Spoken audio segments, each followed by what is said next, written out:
Let me ask you something before we dive in. When was the last time a billion-dollar sports league made a major change? And the reason they gave you was actually the whole story. Because right now, the NBA is sitting at a table, and on that table is a proposal that could reshape professional basketball as we know it. The conversation around dropping from 82 to 72 games in the regular season has been floating around for years, but it's picking up serious steam.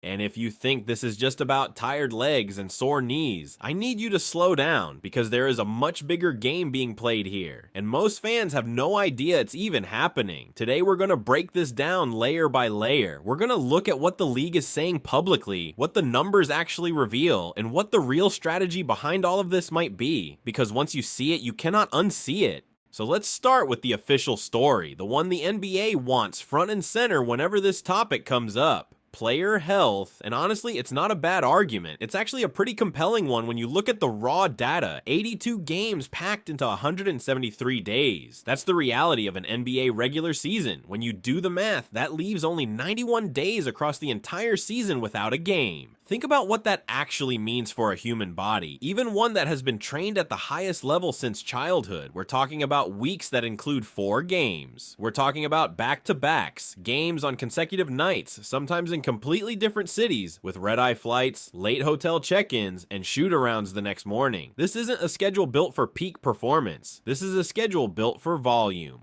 And the tension between those two things has been obvious for years. The practice of load management, resting star players strategically to protect them from injury, has become one of the most debated topics in the sport. Fans pay hundreds of dollars for tickets expecting to see the best players in the world, and sometimes they arrive at the arena to find out that LeBron James, or Giannis Antetokounmpo, or Stephen Curry has been given the night off. The frustration is completely understandable. The league understands it too, which is part of why this conversation keeps coming back.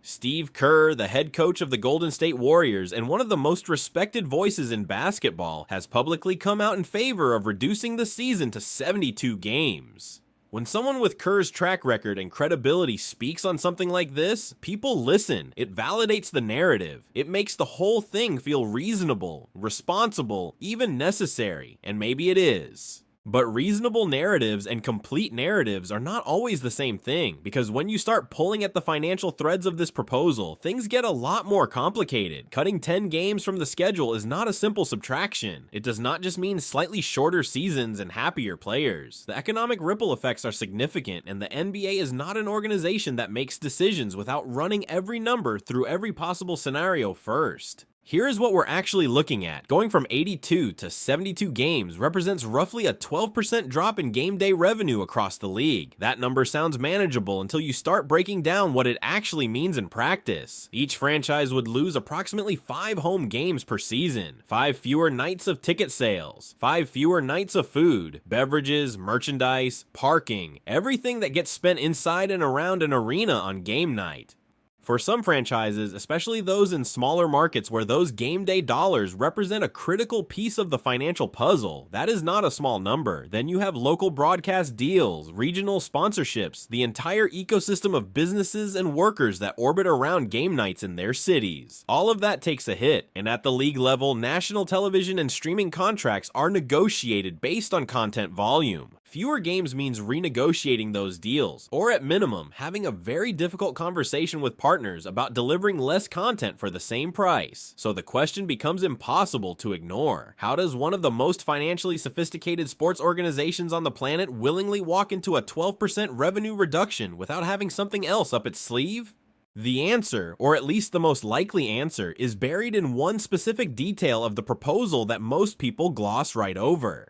The plan being discussed does not just reduce the number of games, it restructures the entire calendar while keeping the same 24-week duration of the regular season. Read that again, same 24 weeks, fewer games. Those two things together are not a simplification, they are a transformation. If the goal were purely to give players more rest, the most straightforward solution would be a shorter season. Fewer games, fewer weeks, more recovery time in the offseason. Done. Simple. But that is not what is on the table. What is on the table is a calendar that runs just as long, but has gaps built into it. Strategic gaps. Empty windows in the middle of a season that currently has almost none. And when you start thinking about what fits inside those windows, the whole picture comes into focus in a way that feels less like a health initiative and more like a product redesign. A mid-season tournament, for example. The NBA has already experimented with this concept, and the appetite for it is real. A standalone competition with its own bracket, its own stakes, its own prizes, running inside a restructured regular season is a completely different product from a Tuesday night game in January between two teams fighting for the 8th seed. It has event energy. It has a beginning, a middle, and an end. And event energy translates directly into broadcast value. Then there are international windows. The NBA's global expansion has been one of its biggest strategic priorities for years. Games in Europe, in Asia, in Latin America. With a restructured calendar, that expansion stops being a novelty and starts being a scheduled feature of the season, with dedicated slots, separate broadcast rights negotiations in each territory, and the kind of consistent presence that builds real fan bases over time rather than occasional excitement. And all of this plays directly into the streaming wars happening right now in the media landscape. Platforms like Amazon Prime Video and Apple TV Plus have made it very clear that live sports are the content they want most. What those platforms pay top dollar for is not a package of 82 regular season games spread across 7 months. What they pay top dollar for is exclusivity around high impact moments, a mid-season tournament final, an international showcase game, a rivalry matchup positioned as a must-see event rather than one of 20 games that week. A restructured calendar creates exactly those kinds of moments on purpose, by design. So when you step back and look at all of it together, the health argument, the financial concerns, the calendar restructuring, the empty windows, what you start to see is not a league reluctantly accepting less revenue for the sake of its players. What you see is a league engineering a transition from a volume-based model to a value-based model. Less content, but content that commands higher prices. Fewer games, but games that feel like events. The scarcity creates the value, and the value creates new revenue streams that could ultimately surpass what those 10 missing games were generating before. Steve Kerr's advocacy for 72 games is genuine. Player fatigue is real. The injury data backs up the need for change. None of that is fabricated, but in the world of professional sports business, decisions rarely have just one motivation. When the humanitarian case and the financial case point in the same direction, it usually means someone in a boardroom figured out how to make both things true at the same time. That is not cynicism. That is just how leagues at this level operate. What is genuinely worth thinking about is what this means for you as a fan on the other side of all of this. In a world with 72 games and a restructured calendar, the average regular season game carries more weight. Production budgets go up. Marketing intensity goes up. Every game is positioned as something you cannot miss, rather than one of several options on a given night. Your streaming subscription gets more expensive, but the experience around the content gets more polished. Ticket prices for the games that remain may go up, because scarcity and demand work exactly the way economics says they do. This is not necessarily a bad thing. Some of the most compelling sports products in the world operate on this principle. Fewer games, higher stakes, more attention on every single one.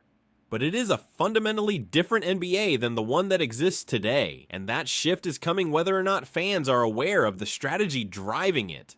The 72-game proposal is not a footnote in league history. It is a potential turning point in how professional basketball defines itself as a product, a business, and a global entertainment platform. And now you know what is actually being discussed when the official conversation stays politely on the surface of player wellness. So I want to know what you think. Is this a win for the sport, or is the NBA quietly handing fans less while figuring out how to charge more? Drop your take in the comments below, and if this kind of breakdown is what you are looking for, make sure you are subscribed, because there is a lot more where this came from.